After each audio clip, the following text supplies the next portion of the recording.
नमस्कार. सर्वप्रथम सर्वांना श्री स्वामी समर्थ, सद्गुरू स्वामी समर्थ.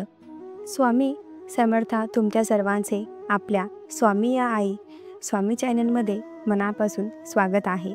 स्वामींच्या कृपेने नेहमी तुमच्या आयुष्यात सुख, समाधान आणि आनंद असावा, इतकीच मी आपल्या स्वामींच्या चरणी प्रार्थना करते. आणि आजच्या नवीन आणि सुंदर व्हिडिओला पुन्हा नव्याने सुरुवात करते. मी नेहमी आपले स्वामी आई चॅनलमध्ये बघताना आलेले स्वामींचे असंख्य अनुभव सांगत असते. मात्र आजच्या व्हिडिओमध्ये मी तुम्हाला असा स्वामी अनुभव सांगणार आहे जे ऐकून प्रत्येकाच्या काळजात धडधड आणि डोळ्यात पाणी नक्की येईल. जवळच माणसं किती विश्वासघातकी असतात, जी आपल्या आयुष्यात आपल्याला संपवण्यासाठी कोणत्या थराला जाऊ शकतात. आज मी तुम्हाला सांगणार आहे, आजच्या आयुष्यात सतत कोणीतरी तुम्हाला त्रास देत आहे, तर सगळ्यातून बाहेर पडण्यासाठी आपला आजचा हा अनुभव, आजचा हा व्हिडिओ शेवटपर्यंत बघा. आणि जी चॅनलवरती नवीन असतील त्यांनी लगेचच आपल्या चॅनलला सबस्क्राईब करा, कारण तुम्ही आपल्या चॅनलला सबस्क्राईब केल्यामुळे मी पुढचे जे काही व्हिडिओ बनवीन त्याचे सर्वात पहिले नोटिफिकेशन हे तुमच्यापर्यंत पोहोचेल. तर चला सुरुवात करूया आपण आजच्या नवीन आणि सुंदर व्हिडिओ. पुढील संपूर्ण अनुभव या ताईच्या शब्दात. ताई म्हणतात, सर्वप्रथम सर्वांना श्री स्वामी समर्थ. जय जय स्वामी समर्थ. नमस्कार, मी सौ निर्मला जोशी. मी अहिल्यानगरमधून आहे. खरं तर मी नेहमीच स्वामींचे अनुभव मोबाईलमध्ये पाहत असायचे. स्वामी चमत्कार मी जाण असायची.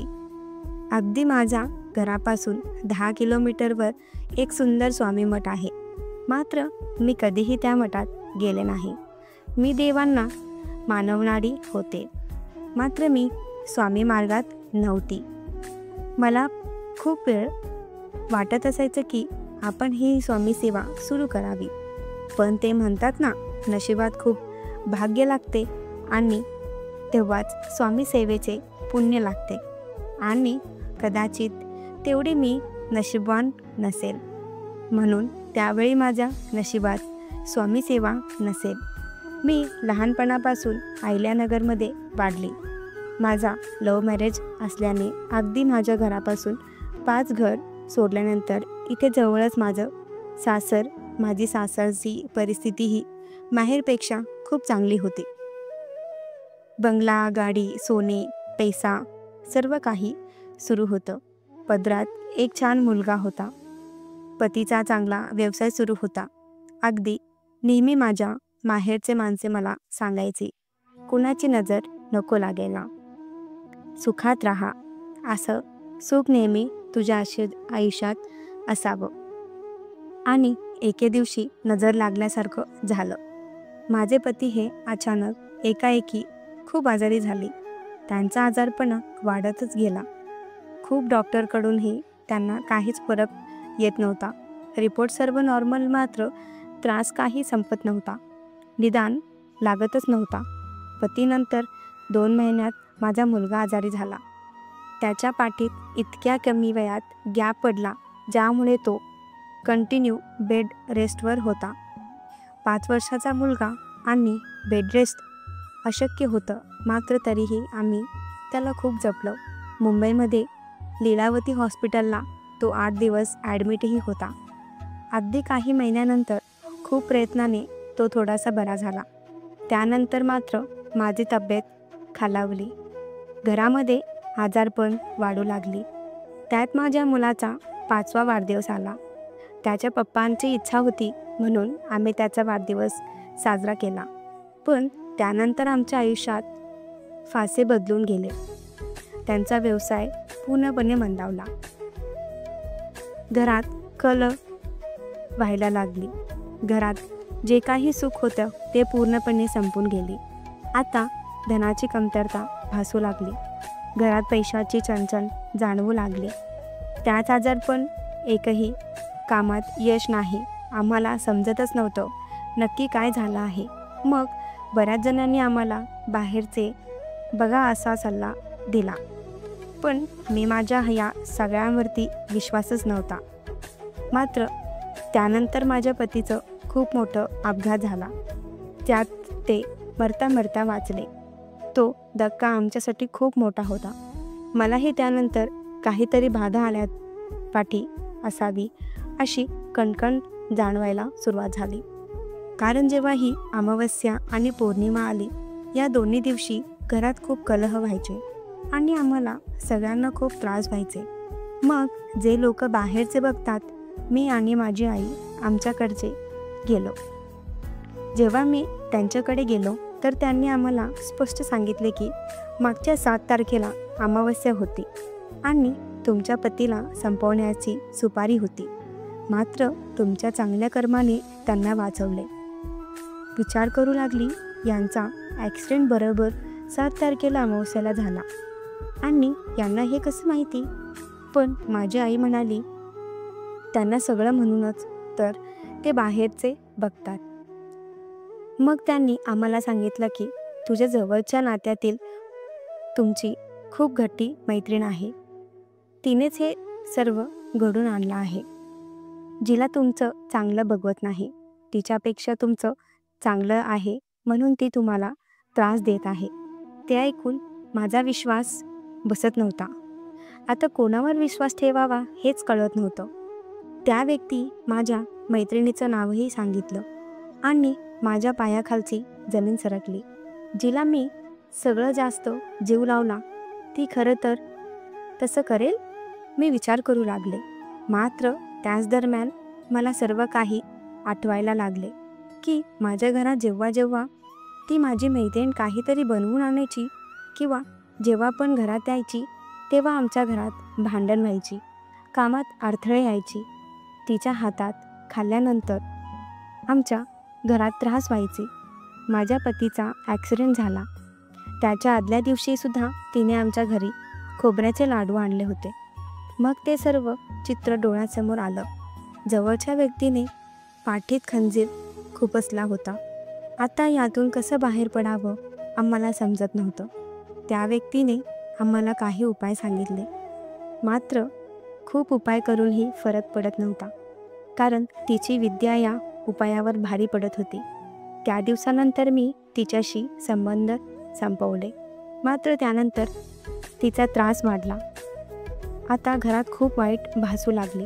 अगदी एकटीला राहायला भीती वाटायची. त्यानंतर मला खूप वाईट स्वप्ने पडू लागली. माझ्या मुलाला झोपेत दसकण्याची सवय लागली. मग सगळ्या गोष्टीने मी खूप खचले. त्यावरील माझ्या आईने मला सांगितले, घाबरू नको, सगळं ठीक होईल. तो स्वामी समर्थांच्या सेवेत जा. स्वामींची सेवा करत ते अशक्य होय शक्य करतात. आता यातून बाहेर काढते. मग मी स्वामींच्या मठात जायला लागले. स्वामी सेवा करायला लागली.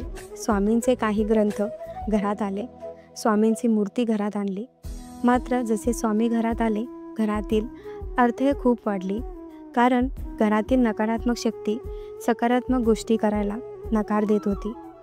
त्यात माझ्या पतीला पॅरालिसिसचा अटॅक आला. मग मी पुन्हा मठात गेले. मठातल्या गुरुजींशी बोलले. तेव्हा मठातले गुरुजींनी सांगितलं, तुला जेवढे अडथळे येतील, संकट येतील, तेवढी तू सेवा वाढव. मग त्या वेळात स्वामींची रात्रदिवस सेवा सुरू केली. मी एका महिन्यात 7 नवनाथ पारायण केली. गुरुचरित्र पारायण, स्वामी सारामृत पारायण, अभ्यास. 6 महिन्यामध्ये मी असंख्य पारायण केली. जेवढी सेवा होती त्याच्या दुप्पट सेवा वाढली. दिवसातले 14 ते 15 तास मी फक्त स्वामीसमोर बसून असायची. 6 महिने झाले आणि मग संकटे कमी व्हायला लागली. पतीला पॅरालिसिसचा झटका आला. त्याने एक पाय निकामी झाला होता. मात्र 6 महिन्यानंतर माझे पती थोडे थोडे चालायला लागले. निकामी झालेले पाय काम करू लागला. आजचा बंद पडलेला व्यवसाय पुन्हा व्यवस्थित सुरू झाला. आमचं मुलगं आजारपण संपलं. हे सर्व चांगलं व्हायला 1 वर्ष लागलं. आता सगळं काही सुखात आहोत. सगळे काही स्वामी कृपा आहे. मात्र ज्या जवळच्या मैत्रिणीने हे केलं तिचे हाल बघवत नाही.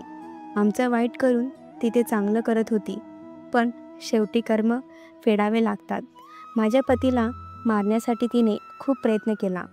माझ्या सुखात तिने असंख्य अडथळे आणले. मात्र काही महिन्यापूर्वी तिच्या पतीचं निधन झालं. जे तिने आमच्यासोबत केलं सर्व काही तिच्यावर उलटलं. कारण कर्म फेरून येतात. मात्र तरीही स्वामी नेहमी सांगते, तिलाही सुखी ठेवा.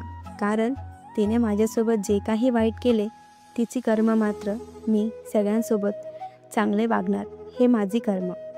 शेवटी तिथेच करावा लागतो आणि इथेच फेडावा लागतो. या वाक्यावर माझा विश्वास बसला. सांगायचं तात्पर्य इतकाच आहे की तुमच्याही आयुष्यात खूप अडथळे संकटे येत असतील, दुःख संपत नसेल, अचानक जर माझ्यासारखी गोष्ट तुमच्या आयुष्यात घडत असतील तर शांत बसू नका. डॉक्टरसोबतच बाहेरच्या गोष्टी नक्की बघा. कारण बऱ्याच वेळा विश्वास नसतो, पण त्या गोष्टी आपल्या लक्षात घेऊन येतात आणि नंतर फक्त पश्चाताप करावा लागतो. स्वामी सेवा करा, स्वामींच्या सेवेत या, सेवा वाढवा. कारण आपल्याला तारणारे फक्त आणि फक्त स्वामीच असतात. बघता तुम्हालाच अनुभव कसा वाटला कमेंट करा आणि पुढचे व्हिडिओ पाहण्यासाठी चॅनलला सबस्क्राईब करा. श्री स्वामी समर्थ. जय जय स्वामी समर्थ.